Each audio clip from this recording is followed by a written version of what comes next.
22. O bônus hora. Notando que a senhora Laura entristecera subitamente ao recordar o marido, modifiquei o rumo da palestra, interrogando. Que me diz do bônus hora? Trata-se de algum metal amoedado? Minha interlocutora perdeu o aspecto cismativo a que se recolhera, e replicou, atenciosa. Não é propriamente moeda, mas ficha de serviço individual, funcionando como valor aquisitivo. Aquisitivo? Perguntei abruptamente.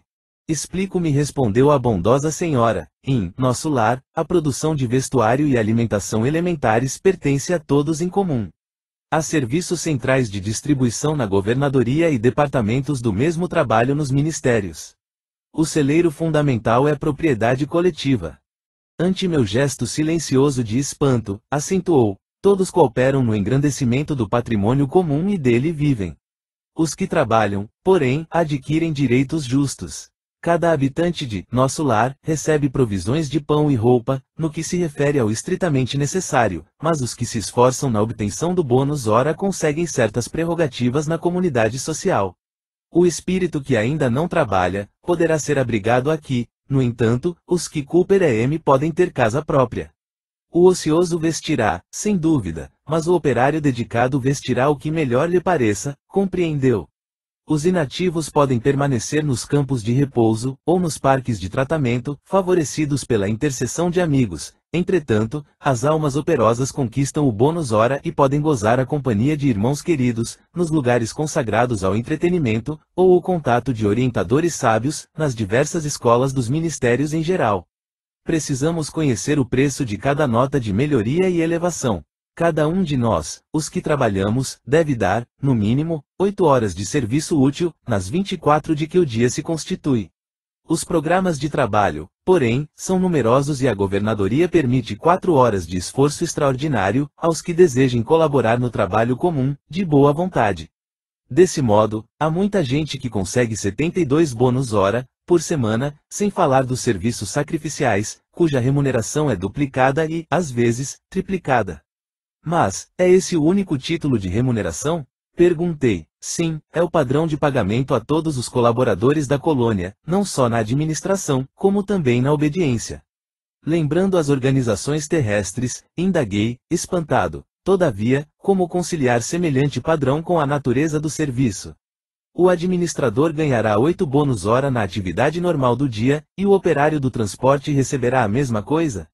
Não é o trabalho do primeiro mais elevado que o do segundo? A senhora sorriu à pergunta e explicou. Tudo é relativo. Se, na orientação ou na subalternidade, o trabalho é de sacrifício pessoal, a expressão remunerativa é justamente multiplicada. Examinando, porém, mais detidamente a sua pergunta, precisamos, antes de mais nada, esquecer determinados prejuízos da terra. A natureza do serviço é problema dos mais importantes, contudo, na própria esfera da crosta é que o assunto apresenta a solução mais difícil. A maioria dos homens encarnados está simplesmente ensaiando o espírito de serviço e aprendendo a trabalhar nos diversos setores da vida humana. Por isso mesmo, é imprescindível fixar as remunerações terrestres com maior atenção. Todo o ganho externo do mundo é lucro transitório.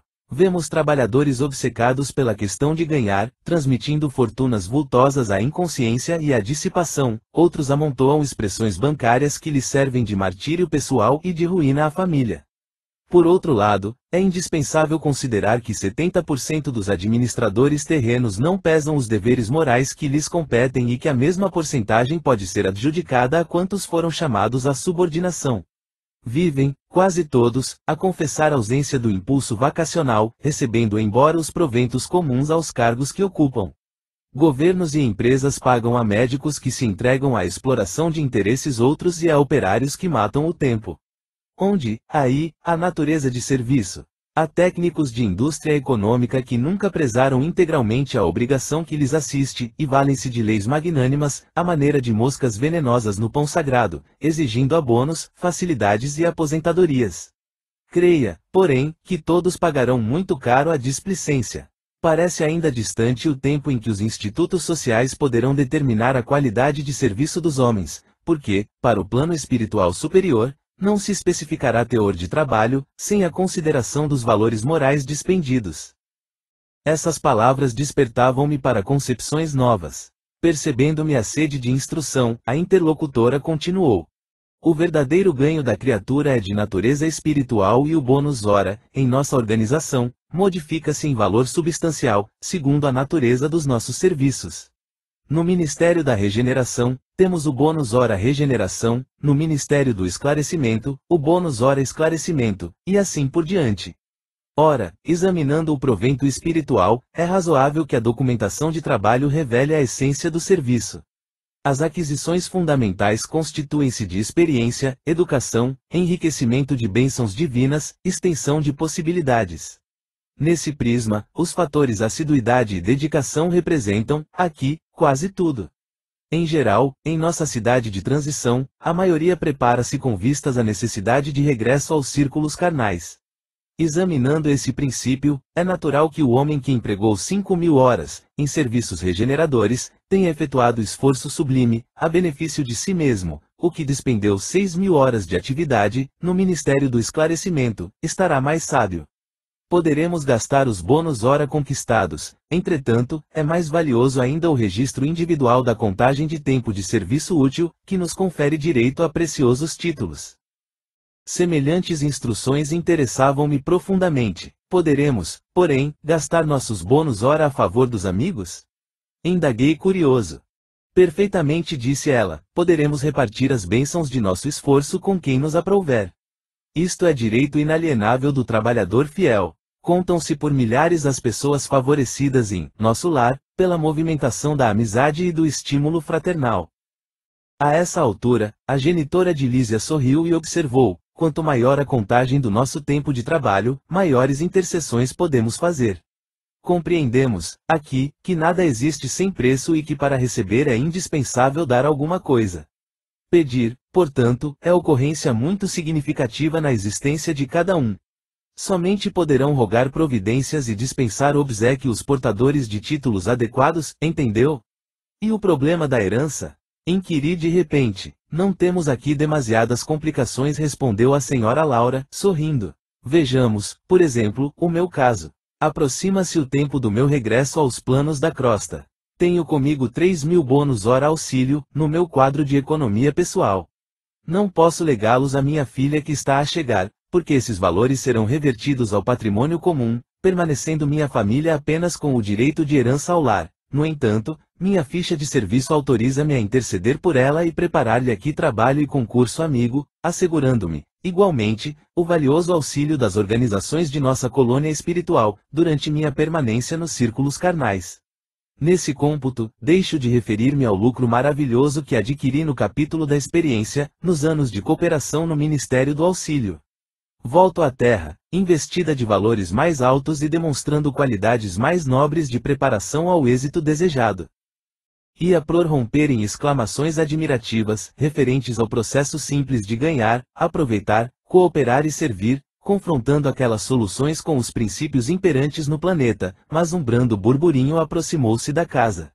Antes que pudesse emitir qualquer observação, a senhora Laura murmurou, satisfeita: nossos queridos estão de volta. E levantou-se para atender. 23. Saber ouvir. Intimamente, lamentei a interrupção da palestra. Os esclarecimentos da senhora Laura fortaleciam-me o coração. Lísias entrou em casa visivelmente satisfeito. Olá, ainda não se recolheu? Perguntou, sorridente, e, enquanto os jovens se despediam, convidava-me, solícito, venha ao jardim, pois ainda não viu o luar destes sítios. A dona da casa entrava em conversação com as filhas, enquanto acompanhando Lísias fui aos canteiros em flor. O espetáculo apresentava-se soberbo. Habituado à reclusão hospitalar, entre grandes árvores, ainda não conhecia o quadro maravilhoso que a noite clara apresentava, ali, nos vastos quarteirões do Ministério do Auxílio. Glicínias de prodigiosa beleza enfeitavam a paisagem. Lírios de neve, matizados de ligeiro azul ao fundo do cálice, pareciam taças, de caricioso aroma. Respirei a longos haustos, sentindo que ondas de energia nova me penetravam o ser. Ao longe, as torres da governadoria mostravam belos efeitos de luz. Deslumbrado, não conseguia emitir impressões. Esforçando-me para exteriorizar a admiração que me invadia a alma, falei comovidamente. Nunca presenciei tamanha paz. Que noite! O companheiro sorriu e acentuou. Há compromisso entre todos os habitantes equilibrados da colônia, no sentido de não se emitirem pensamentos contrários ao bem. Dessarte, o esforço da maioria se transforma numa prece quase perene. Dai nascerem as vibrações de paz que observamos. Após enlevar-me na contemplação do quadro prodigioso, como se estivesse bebendo a luz e a calma da noite, voltamos ao interior, onde Lísia se aproximou de pequeno aparelho postado na sala, à maneira de nossos receptores radiofônicos. Aguçou-se-me a curiosidade. Que iríamos ouvir? Mensagens da Terra? Vindo ao encontro de minhas interrogações íntimas, o amigo esclareceu. Não ouviremos vozes do planeta. Nossas transmissões baseiam-se em forças vibratórias mais sutis que as da esfera da crosta. Mas não há recurso, indaguei, para recolher as emissões terrestres? Sem dúvida que temos elementos para fazê-lo, em todos os ministérios. Entretanto, no ambiente doméstico o problema de nossa atualidade é essencial.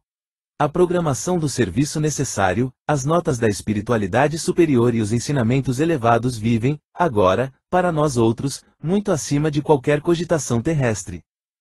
A observação era justa, mas, habituado ao apego doméstico, inquiri, de pronto. Será tanto assim? E os parentes que ficaram à distância? Nossos pais, nossos filhos? Já esperava essa pergunta. Nos círculos terrestres somos levados, muitas vezes, a viciar as situações. A hipertrofia do sentimento é mal comum de quase todos nós. Somos, por lá, velhos prisioneiros da condição exclusivista. Em família, isolamo-nos frequentemente no cadinho do sangue e esquecemos o resto das obrigações. Vivemos distraídos dos verdadeiros princípios de fraternidade.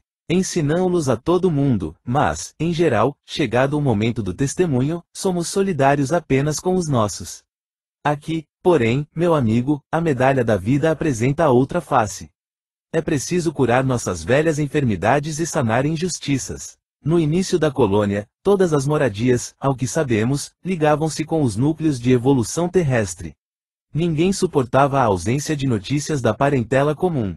Do Ministério da Regeneração ao da Elevação, vivia-se em constante guerra nervosa.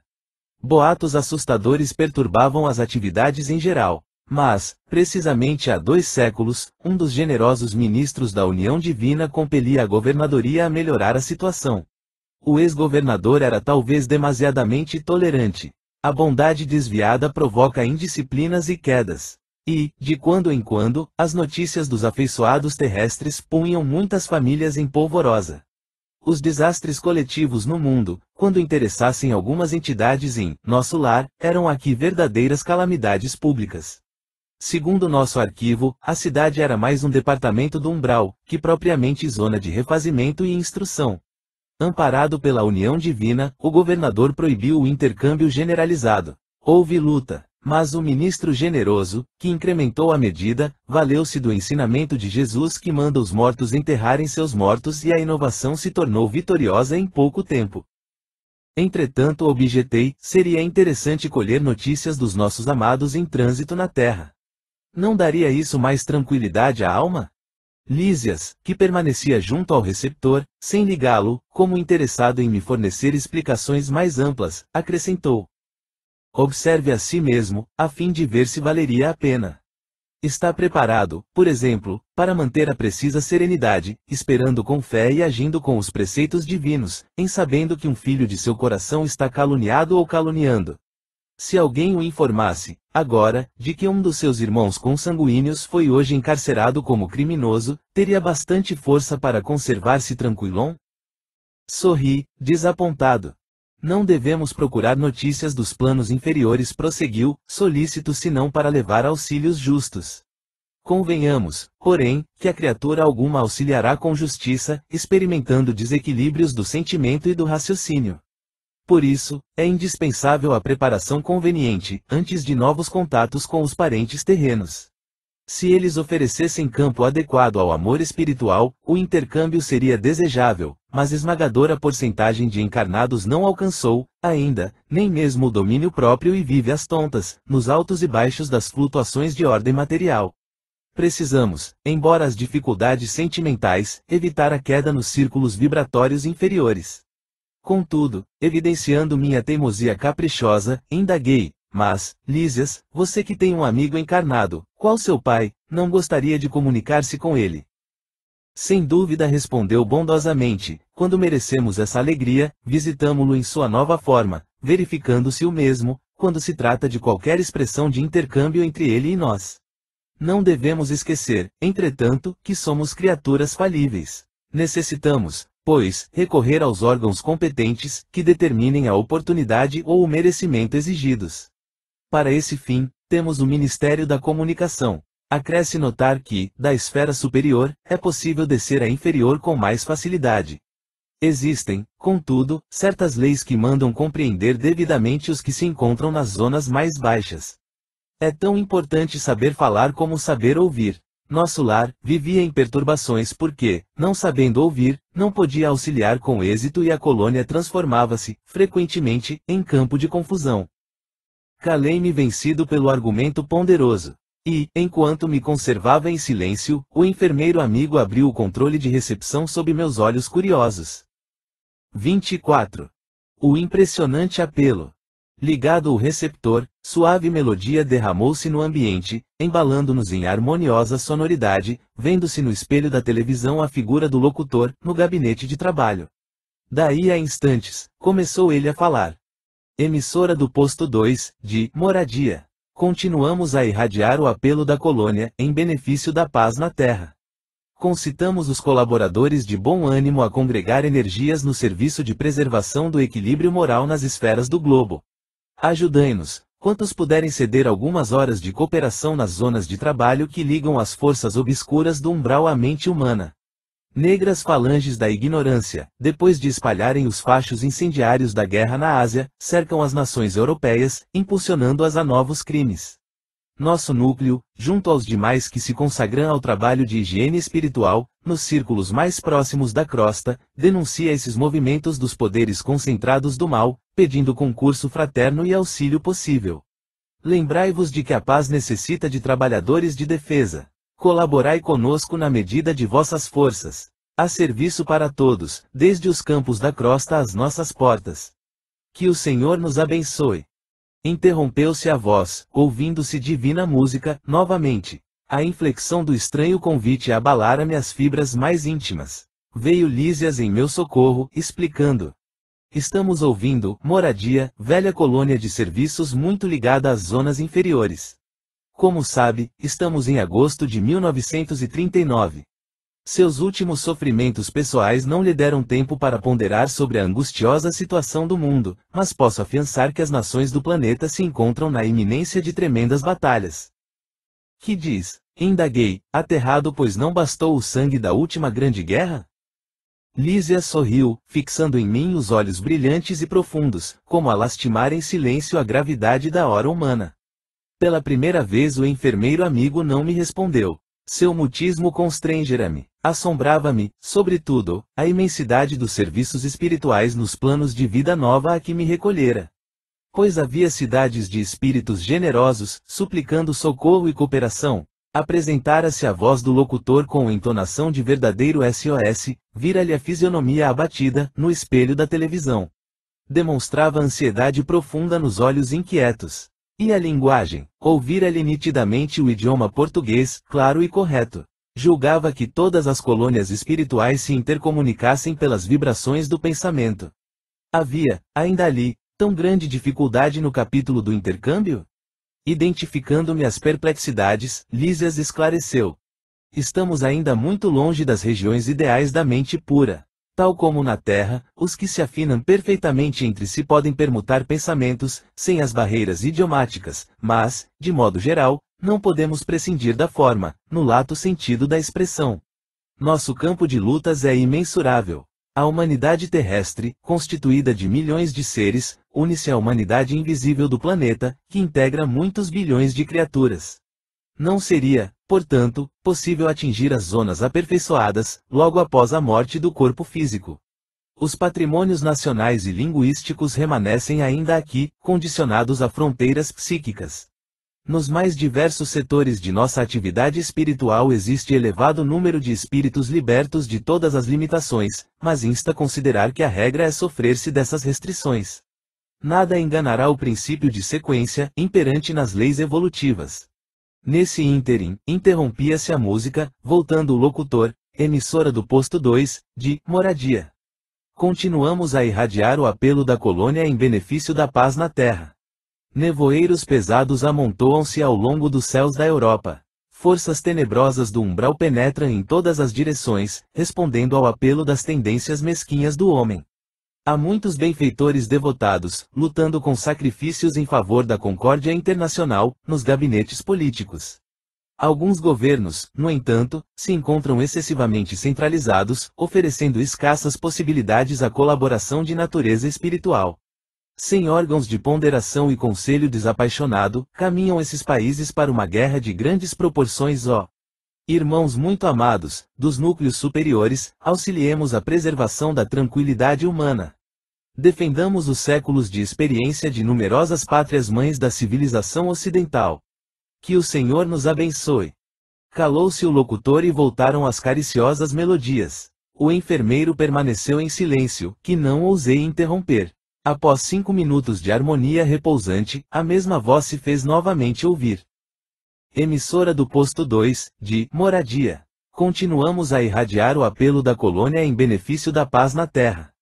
Companheiros e irmãos, invoquemos o amparo das poderosas fraternidades da luz, que presidem aos destinos da América. Cooperai conosco na salvação de milenários patrimônios da evolução terrestre. Marchemos em socorro das coletividades indefesas, amparemos os corações maternais sufocados de angústia. Nossas energias estão empenhadas em vigoroso duelo com as legiões da ignorância. Quanto estiver ao vosso alcance, vinde em nosso auxílio. Somos a parte invisível da humanidade terrestre, e muitos de nós volveremos aos fluidos carnais para resgatar pristinos erros. A humanidade encarnada é igualmente nossa família. Unamo-nos numa só vibração. Contra o assédio das trevas, acendamos a luz, contra a guerra do mal, movimentemos a resistência do bem. Rios de sangue e lágrimas ameaçam os campos das comunidades europeias. Proclamemos a necessidade do trabalho construtivo, dilatemos nossa fé. Que o Senhor nos abençoe. A essa altura, desligou Lísias o aparelho e viu enxugar discretamente uma lágrima, que seus olhos não conseguiam conter. Num gesto expressivo, falou, comovido. Grandes abnegados, os irmãos de moradia. Tudo inútil, porém acentuou, triste, depois de ligeira pausa, a humanidade terrestre pagará, em dias próximos, terríveis tributos de sofrimento. Não há, todavia, recurso para conjurar a tremenda catástrofe? Perguntei, sensibilizado. Infelizmente, acrescentou Lísias em tom grave e doloroso, a situação geral é muito crítica. Para atender às solicitações de moradia e de outros núcleos que funcionam nas vizinhanças do umbral, reunimos aqui numerosas assembleias, mas o Ministério da União Divina esclareceu que a humanidade carnal, como personalidade coletiva, está nas condições do homem insaciável que devorou excesso de substâncias no banquete comum. A crise orgânica é inevitável. Nutriram-se várias nações de orgulho criminoso, vaidade e egoísmo feroz. Experimentam, agora, a necessidade de expelir os venenos letais. Demonstrando, entretanto, o propósito de não prosseguir no amarguroso assunto, Lísias convidou-me a recolher. 25. Generoso alvitre. No dia imediato, muito cedo, fiz leve refeição em companhia de Lísias e familiares. Antes que os filhos se despedissem, rumo ao trabalho do auxílio, a senhora Laura encorajou-me o espírito hesitante, dizendo, bem-humorada. Já lhe arranjei companhia para hoje. Nosso amigo Rafael, funcionário da regeneração, passará por aqui, a meu pedido. Poderá aceitar-lhe a companhia em direção ao novo ministério. Rafael é antiga relação de nossa família e apresenta-lo-á, em meu nome, ao ministro Genésio. Não poderia explicar o contentamento que me dominou a alma. Estava radiante. Agradeci, comovido, sem encontrar palavras que definissem meu júbilo. Lísias, por sua vez, demonstrou grande alegria. Abraçou-me efusivamente antes de sair, sensibilizando-me o coração. Ao beijar o filho, a senhora Laura recomendou. Você, Lísias, avise ao ministro Clarencio que comparecerei ao expediente, logo que entregue nosso amigo aos cuidados de Rafael. Comovidíssimo, eu não conseguia agradecer tamanha dedicação. Ficando a sós, a desvelada genitora do meu amigo dirigiu-me a palavra carinhosa. Meu irmão, permita-me algumas indicações para os seus novos caminhos. Creio que a colaboração maternal sempre vale alguma coisa e, já que sua mãezinha não reside em nosso lar, reivindico a satisfação de orientá-lo neste momento. Gratíssimo, respondi, sensibilizado. Nunca saberei traduzir meu reconhecimento à sua atenção. Sorriu a bondosa senhora, acrescentado. Estou informada de que pediu trabalho há algum tempo. Sim, esclareci, relembrando as elucidações de Clarencio. Sei, igualmente, que não o obteve de pronto, recebendo, mais tarde, a necessária autorização para visitar os ministérios que nos ligam mais fortemente à terra. Esboçando significativa expressão fisionômica, a boa senhora acrescentou. É justamente neste sentido que lhe ofereço minhas sugestões humildes. Falo com o direito de experiência maior. Detendo, agora, essa autorização, abandone, quanto lhe seja possível, os propósitos de mera curiosidade. Não deseje personificar a mariposa, de lâmpada em lâmpada. Sei que seu espírito de pesquisa intelectual é muito forte. Médico estudioso, apaixonado de novidades e enigmas, ser-lhe é muito fácil deslizar na posição nova. Não esqueça que poderá obter valores mais preciosos e dignos que a simples análise das coisas. A curiosidade, mesmo sadia, pode ser zona mental muito interessante, mas perigosa, por vezes. Dentro dela, o espírito desassombrado e leal consegue movimentar-se em atividades nobilitantes, mas os indecisos e inexperientes podem conhecer dores amargas, sem proveito para ninguém. Clarencio ofereceu-lhe ingresso nos ministérios, começando pela regeneração. Pois bem, não se limite a observar. Ao invés de albergar a curiosidade, medite no trabalho e atire-se a ele na primeira ocasião que se ofereça. Surgindo ensejo nas tarefas da regeneração, não se preocupe em alcançar o espetáculo dos serviços nos demais ministérios. Aprenda a construir o seu círculo de simpatias e não ouvide que o espírito de investigação deve manifestar-se após o espírito de serviço. Pesquisar atividades alheias, sem testemunhos no bem, pode ser criminoso atrevimento. Muitos fracassos, nas edificações do mundo, originam-se de semelhante anomalia. Todos querem observar, raros se dispõem a realizar. Somente o trabalho digno confere ao espírito o merecimento indispensável a quaisquer direitos novos. O Ministério da Regeneração está repleto de lutas pesadas, localizando-se ali a região mais baixa de nossa colônia espiritual. Saem de lá todas as turmas destinadas aos serviços mais árduos. Não se considere, porém, humilhado por atender às tarefas humildes. Lembro-lhe que em todas as nossas esferas, desde o planeta até os núcleos mais elevados das zonas superiores, em nos referindo à Terra, o maior trabalhador é o próprio Cristo e que ele não desdenhou o serrote pesado de uma carpintaria. O ministro Clarencio o autorizou, gentilmente, a conhecer, visitar e analisar, mas pode, como servidor de bom senso, converter observações em tarefa útil. É possível receber alguém dos que administram, quando peça determinado gênero de atividade reservada, com justiça, aos que muito hão lutado e sofrido no capítulo da especialização, mas ninguém se recusará a aceitar o concurso do espírito de boa vontade, que ama o trabalho pelo prazer de servir. Meus olhos estavam úmidos. Aquelas palavras, pronunciadas com meiguice maternal, caíam-me no coração como bálsamo precioso. Poucas vezes sentira na vida tanto interesse fraternal pela minha sorte. Semelhante conselho calava-me no fundo d'alma e, como se desejasse temperar com amor os criteriosos conceitos, a senhora Laura acrescentou com inflexão carinhosa. A ciência de recomeçar é das mais nobres que nosso espírito pode aprender. São muito raros os que a compreendem nas esferas da crosta. Temos escassos exemplos humanos, nesse sentido. Lembremos, contudo, o de Paulo de Tarso, doutor do Sinédrio, esperança de uma raça, pela cultura e pela mocidade, alvo de geral atenção em Jerusalém, que voltou, um dia, ao deserto para recomeçar a experiência humana, como Tesselaô rústico e pobre. Não pude mais. Tomei-lhe as mãos, como filho agradecido, e cobri-as do pranto jubiloso que me inundava o coração. A genitora de Lísias, agora de olhos fixos no horizonte, murmurou. Muito grata, meu irmão. Creio que você não veio a esta casa atendendo ao mecanismo da casualidade. Estamos todos entrelaçados em teia de amizade secular. Brevemente voltarei ao círculo da carne, entretanto, continuaremos sempre unidos pelo coração. Espero vê-lo animado e feliz, antes de minha partida. Faça desta casa a sua habitação. Trabalhe e anime-se, confiando em Deus. Levantei os olhos rasos d'água, fichei-lhe a expressão carinhosa, experimentei a felicidade que nasce dos afetos puros e tive impressão de conhecer minha interlocutora, de velhos tempos, embora tentasse, debalde, identificar-lhe o carinho nas reminiscências mais distantes.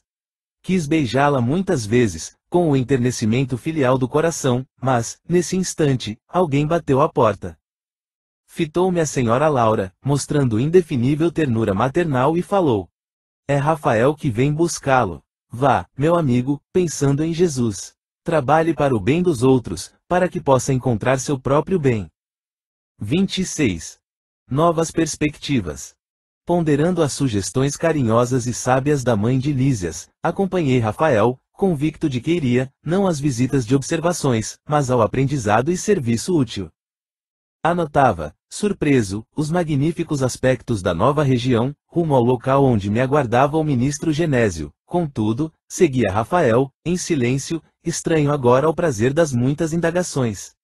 Em compensação, experimentava novo gênero de atividade mental. Dava-me toda a oração, pedindo a Jesus me auxiliasse nos caminhos novos, a fim de que me não faltasse trabalho e forças para realizá-lo. Antigamente avesso às manifestações da prece, agora a utilizava como valioso ponto de referência sentimental aos propósitos de serviço. O próprio Rafael, de quando em vez, lançava-me curioso olhar, como se não devesse esperar tal atitude de minha parte.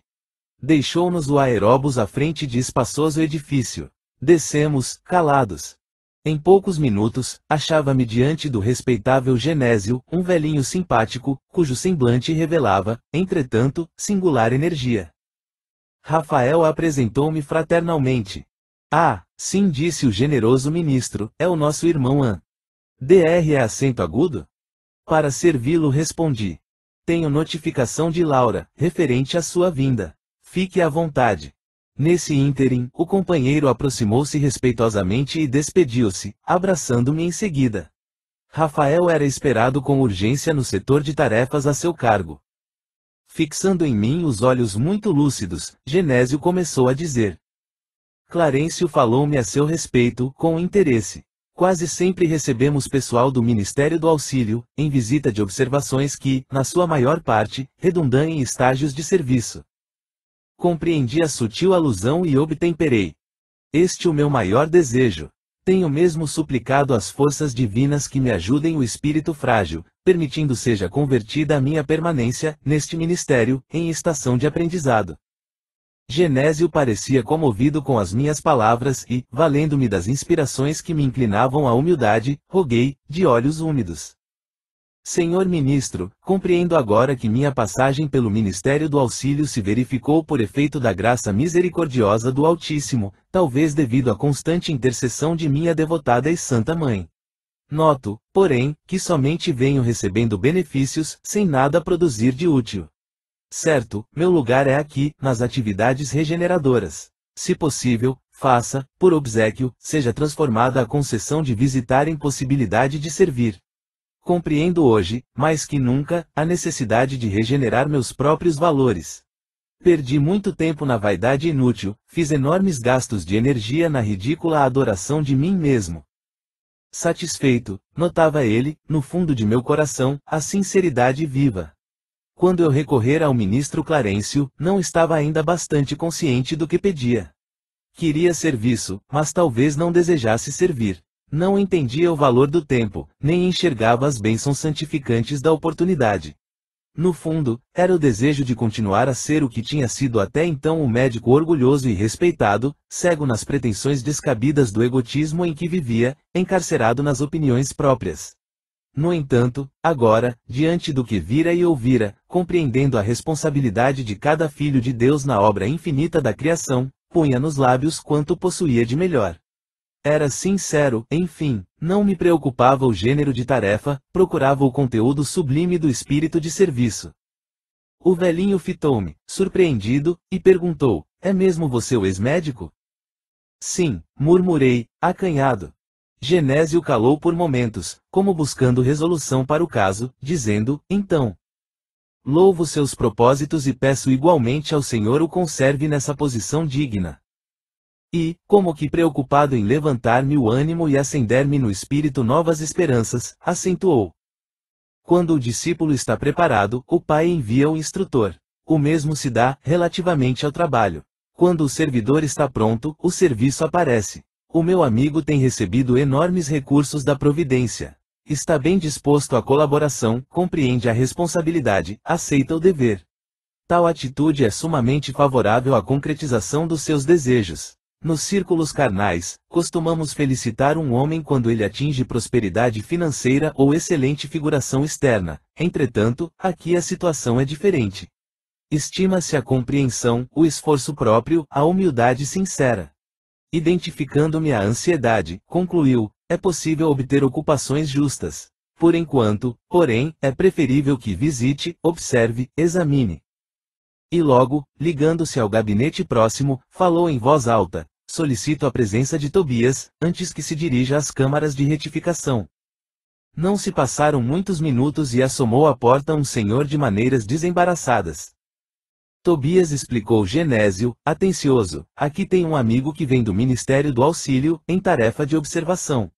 Creio de muito proveito para ele o contato com as atividades das câmaras retificadoras. Estendi-lhe a mão, enquanto o desconhecido correspondia, afirmando: gentil. Às suas ordens. Conduza-o, prosseguiu o ministro, evidenciando grande bondade. André precisa integrar-se no conhecimento mais íntimo de nossas tarefas. Faculte-lhe toda a oportunidade de que possamos dispor. Prontificou-se Tobias, revelando a maior boa vontade. Estou de caminho, acrescentou ele, bem-humorado, se deseja acompanhar-me. Perfeitamente, respondi, satisfeito. O ministro Genésio abraçou-me, comovido, com palavras de animação. Segui Tobias resolutamente. Atravessamos largos quarteirões, onde numerosos edifícios me pareceram colmeias de serviço intenso. Percebendo-me a silenciosa indagação, o novo amigo esclareceu: temos aqui as grandes fábricas de nosso lar. A preparação de sucos, de tecidos e artefatos em geral, dá trabalho a mais de 100.000 criaturas, que se regeneram e se iluminam ao mesmo tempo.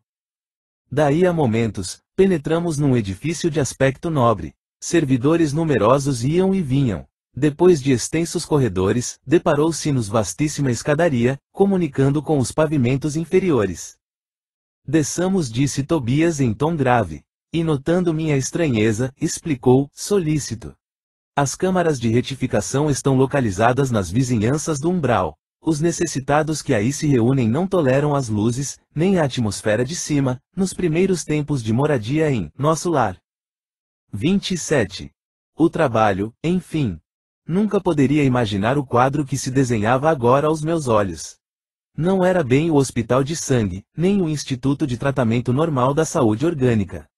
Era uma série de câmaras vastas, ligadas entre si e repletas de verdadeiros despojos humanos. Singular vozerio pairava no ar. Gemidos, soluços, frases dolorosas pronunciadas a esmo. Rostos escaveirados, mãos esqueléticas, faces monstruosas deixavam transparecer terrível miséria espiritual. Tão angustiosas foram minhas primeiras impressões que procurei os recursos da prece para não fraquejar. Tobias, imperturbável, chamou velha servidora, que acudiu atenciosamente. Vejo poucos auxiliares, disse admirado. Que aconteceu? O ministro Flacos esclareceu a velhinha em tom respeitoso, determinou que a maioria acompanhasse os samaritanos 4 para os serviços de hoje, nas regiões do umbral. Há que multiplicar energias, tornou ele sereno, não temos tempo a perder. Irmão Tobias, por caridade, gritou um ancião, gesticulando, agarrado ao leito, à maneira de louco estou a sufocar. Isto é 1000 vezes pior que a morte na terra. Socorro, socorro, quero sair, quero ar, muito ar.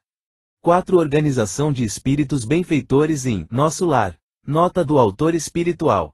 Tobias aproximou-se, examinou-o com atenção e perguntou: por que teria o Ribeiro piorado tanto? Experimentou uma crise de grandes proporções, explicou a serva, e o assistente Gonçalves esclareceu que a carga de pensamentos sombrios, emitidos pelos parentes encarnados, era a causa fundamental desse agravo de perturbação. Visto achar-se ainda muito fraco e sem ter acumulado força mental suficiente para desprender-se dos laços mais fortes do mundo, o pobre não tem resistido, como seria de desejar. Enquanto o generoso Tobias acariciava a fronte do enfermo, a serviçal prosseguia esclarecendo. Hoje, muito cedo, ele se ausentou sem consentimento nosso, a correr desabaladamente.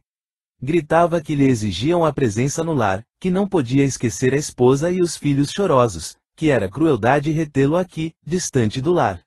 Lourenço e Hermes esforçaram-se por fazê-lo voltar ao leito, mas foi impossível. Deliberei, então, aplicar alguns passes de prostração, subtrai-lhe as forças e a motilidade, em benefício dele mesmo. Fez muito bem, acentuou Tobias, pensativo, vou pedir providências contra a atitude da família. É preciso que ela receba maior bagagem de preocupações, para que nos deixe o Ribeiro em paz. Fichei o doente procurando identificar-lhe a expressão íntima, verificando a legítima expressão de um dementado. Ele chamara Tobias como a criança que conhece o benfeitor, mas acusava profundo alheamento de quanto se dizia a seu respeito. Notando-me a admiração, o novo orientador explicou, o pobrezinho permanece na fase de pesadelo, em que a alma pouco mais vê e ouve que as aflições próprias. O homem, meu caro, encontra na vida real o que amontoou para si mesmo. Nosso Ribeiro deixou-se empolgar por numerosas ilusões. Eu quis indagar da origem dos seus padecimentos, conhecer-lhes a procedência e o histórico da situação. Entretanto, recordei as criteriosas ponderações da mãe de Lísias, relativas à curiosidade, e calei. Tobias dirigiu ao enfermo generosas palavras de otimismo e esperança. Prometeu que iria providenciar recurso a melhoras, que mantivesse calma em benefício próprio e que não se aborrecesse por estar preso à cama. Ribeiro, muito trêmulo, rosto ceráceo, esboçou um sorriso muito triste e agradeceu com lágrimas. Seguimos através de numerosas filas de camas bem cuidadas, sentindo a desagradável exalação ambiente, oriunda, como vim a saber mais tarde, das emanações mentais dos que ali se congregavam, com as dolorosas impressões da morte física e, muita vez, sob o império de baixos pensamentos. Reservam-se estas câmaras, explicou o companheiro bondosamente, apenas a entidades de natureza masculina. Tobias, estou morrendo à fome e sede, bradava um estagiário.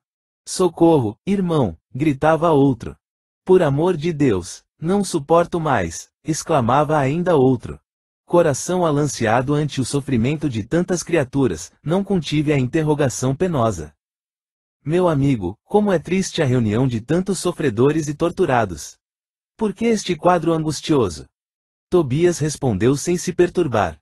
Não devemos observar aqui somente dor e desolação. Lembre, meu irmão, que estes doentes estão atendidos, que já se retiraram do umbral, onde tantas armadilhas aguardam os imprevidentes, descuidosos de si mesmos. Nestes pavilhões, pelo menos, já se preparam para o serviço regenerador. Quanto às lágrimas que vertem, recordemos que devem a si mesmos esses padecimentos. A vida do homem estará centralizada onde centralize ele o próprio coração. E depois de uma pausa, em que parecia surdo a tantos clamores, acentuou. São contrabandistas na vida eterna. Como assim? Atalhei, interessado. O interlocutor sorriu e respondeu em voz firme. Acreditavam que as mercadorias propriamente terrestres teriam o mesmo valor nos planos do espírito. Supunham que o prazer criminoso, o poder do dinheiro, a revolta contra a lei e a imposição dos caprichos atravessariam as fronteiras do túmulo e vigorariam aqui também, oferecendo-lhes ensejos a disparates novos. Foram negociantes imprevidentes, esqueceram de cambiar as posses materiais em créditos espirituais. Não aprenderam as mais simples operações de câmbio no mundo. Quando iam a Londres, trocavam contos de réis por libras esterlinas. Entretanto, nem com a certeza matemática da morte carnal se animaram a adquirir os valores da espiritualidade. Agora, que fazer? Temos os milionários das sensações físicas transformados em mendigos da alma. Realíssimo, Tobias não podia ser mais lógico. Meu novo instrutor, após distribuir conforto e esclarecimento a granel, conduziu-me à vasta câmara anexa, em forma de grande enfermaria, notificando. Vejamos alguns dos infelizes semi-mortos. Narcisa, a servidora, acompanhava-nos, solícita. Abriu-se a porta e quase cambaleei ante a surpresa angustiosa. 32 homens de semblante patibular permaneciam inertes em leitos muito baixos, evidenciando apenas leves movimentos de respiração. Fazendo gesto significativo com o indicador, Tobias esclarece. Céu! Estes sofredores padecem um sono mais pesado que outros de nossos irmãos ignorantes. Chamamos-lhes crentes negativos. Ao invés de aceitarem o Senhor, eram vassalos intransigentes do egoísmo, ao invés de crerem na vida, no movimento, no trabalho, admitiam somente o nada, a imobilidade e a vitória do crime. Converteram a experiência humana em constante preparação para um grande sono e, como não tinham qualquer ideia do bem, a serviço da coletividade, não há outro recurso senão dormir em longos anos, em pesadelos sinistros. Não conseguia externar meu espanto. Muito cuidadoso, Tobias começou a aplicar passes de fortalecimento, sob meus olhos atônitos. Fim da operação nos 2 primeiros, começaram ambos a expelir negra substância pela boca, espécie de vômito escuro e viscoso, com terríveis emanações cadavéricas. São fluidos venenosos que segregam, explicou Tobias, muito calmo. Narcisa fazia o possível por atender prontamente à tarefa de limpeza, mas debalde. Grande número deles deixava escapar a mesma substância negra e fétida. Foi então que, instintivamente, me agarrei aos petrechos de higiene e lancei-me ao trabalho com ardor. A servidora parecia contente com o auxílio humilde do novo irmão, ao passo que Tobias me dispensava olhares satisfeitos e agradecidos. O serviço continuou por todo o dia, custando-me abençoado suor, e nenhum amigo do mundo poderia avaliar a alegria sublime do médico que recomeçava a educação de si mesmo, na enfermagem rudimentar. 28. Em serviço. Encerrada a prece coletiva, ao crepúsculo, Tobias ligou o receptor, a fim de ouvir os samaritanos em atividade no umbral. Justamente curioso, vinha saber que as turmas de operações dessa natureza se comunicavam com as retaguardas de tarefa, em horas convencionais. Sentia-me algo cansado pelos intensos esforços despendidos, mas o coração entoava hinos de alegria interior. Receber a aventura do trabalho, afinal, e o espírito de serviço fornece tônicos de misterioso vigor. Estabelecido o contato elétrico, o pequenino aparelho, sob meus olhos, começou a transmitir o recado, depois de alguns minutos de espera. Samaritanos ao Ministério da Regeneração. Samaritanos ao Ministério da Regeneração. Muito trabalho nos abismos da sombra. Foi possível deslocar grande multidão de infelizes, sequestrando as trevas espirituais 29 irmãos. 22 em desequilíbrio mental e 7 em completa inanição psíquica. Nossas turmas estão organizando o transporte. Chegaremos alguns minutos depois da meia-noite. Pedimos providenciar. Notando que Narcisa e Tobias se entreolhavam fundamente admirados, tão logo silenciou a estranha voz, não pude conter a pergunta que me desbordava dos lábios. Como assim? Por que esse transporte em massa? Não são todos espíritos? Tobias sorriu e explicou. O irmão esquece que não chegou ao Ministério do Auxílio de outro modo. Conheço o episódio de sua vinda. É preciso recordar, sempre, que a natureza não dá saltos e que, na Terra, ou nos círculos do umbral, estamos revestidos de fluidos pesadíssimos.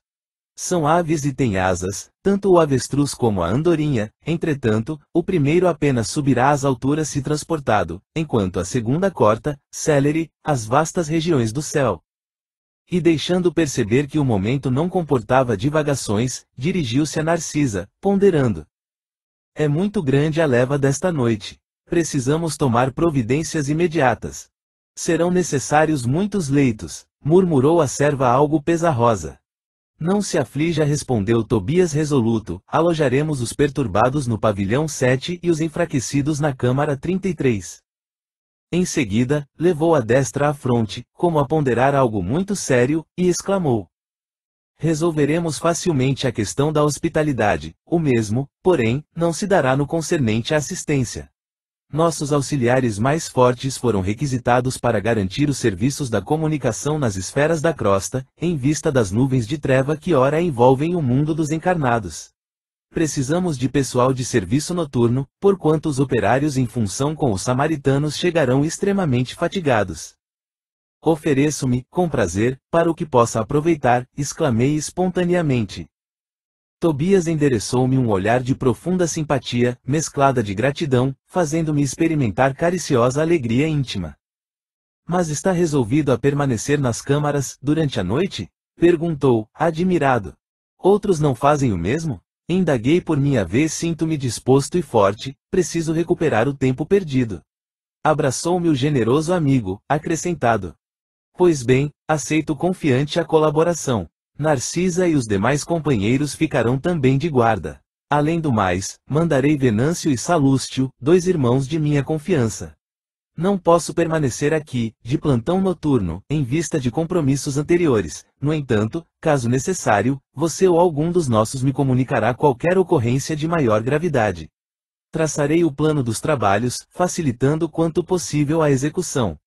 E descortinou-se campo enorme de providências.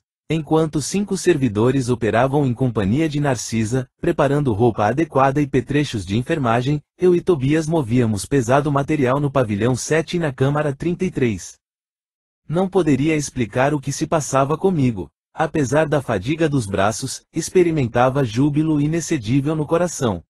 Na oficina, onde a maioria procura o trabalho, entendendo-lhe o sublime valor, servir constitui alegria suprema.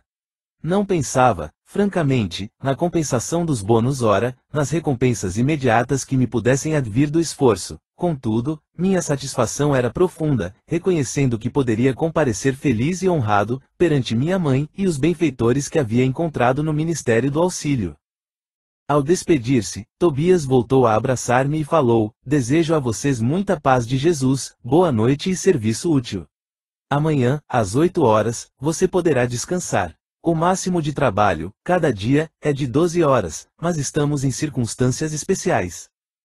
Respondi que as determinações me enchiam de sincero contentamento. A sós com o grande número de enfermeiros, passei a interessar-me pelos doentes, com mais carinho.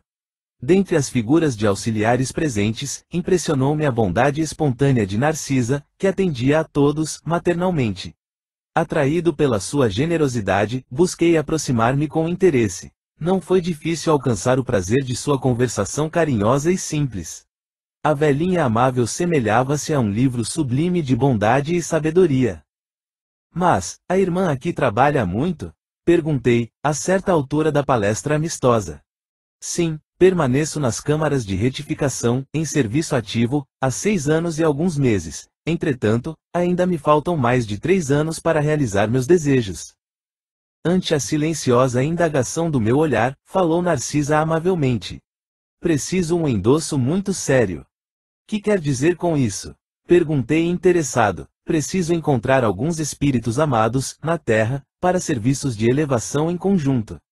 Por muito tempo, em razão de meus desvios passados, roguei, em vão, a possibilidade necessária aos meus fins. Vivia perturbada, aflita. Aconselharam-me, porém, recorrer à ministra veneranda, e nossa benfeitora da regeneração prometeu que endossaria meus propósitos no Ministério do Auxílio, mas exigiu 10 anos consecutivos de trabalho aqui, para que eu possa corrigir certos desequilíbrios do sentimento. No primeiro instante, quis recusar, considerando demasiada a exigência, depois, reconheci que ela estava com a razão. Afinal, o conselho não visava a interesses dela, e sim ao meu próprio benefício. E ganhei muito, aceitando-lhe o parecer. Sinto-me mais equilibrada e mais humana e, creio, viverei com dignidade espiritual minha futura experiência na Terra. Ia manifestar profunda admiração, mas um dos enfermos próximos gritou: Narcisa, Narcisa! Não me cabia reter, por mera curiosidade pessoal, aquela irmã dedicada, transformada em mãe espiritual dos sofredores.